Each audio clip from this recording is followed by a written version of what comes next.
great opportunities that Boulder offers us is to take our dogs out to the dog parks where they can interact with other dogs and get that interaction with other members of their species that can be really important for a lot of dogs. One thing that we should take into account first, though, is does our dog want to go to the dog park? A lot of people have the impression that every dog should go to the dog park and learn how to socialize that way, but the reality is that in a lot of ways we can think of the dog park as a high school party. And it's about young dogs running around, being rowdy, chasing each other, wrestling with each other, that sort of thing. And there's actually a lot of dogs who don't particularly like that scene. Especially as dogs get more mature, they'll kind of shift from the high school party dogs to more of the wine sippers, where they might like to hang out with another dog or two, but they don't necessarily want to meet every rowdy year-and-a-half-old dog that's out there.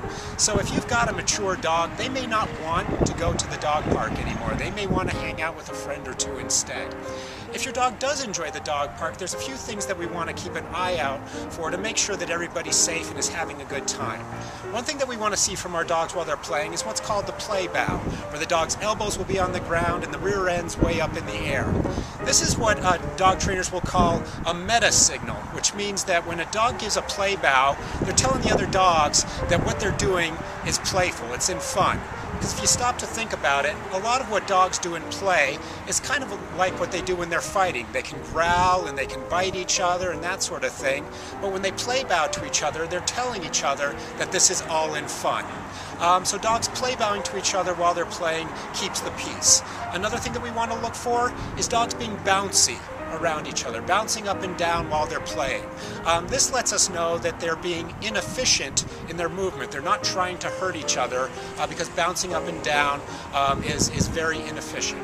Another thing that we want to see is nice, loose, open, happy mouths. A relaxed dog will have an open mouth with the tongue hanging out a little bit.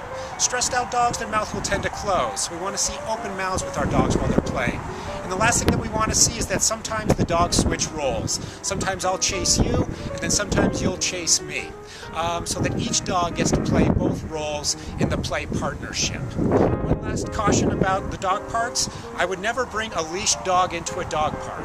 In a lot of ways, a leashed dog interacting with a dog that's off leash is a worst case scenario for starting a dog fight, because the dog that's on leash may feel like he's at a disadvantage if things start to get stressful between the two dogs. So only off-leash dogs should be interacting at the dog park. If you follow these simple rules, then everybody can have a lot more fun at the dog park with their dogs.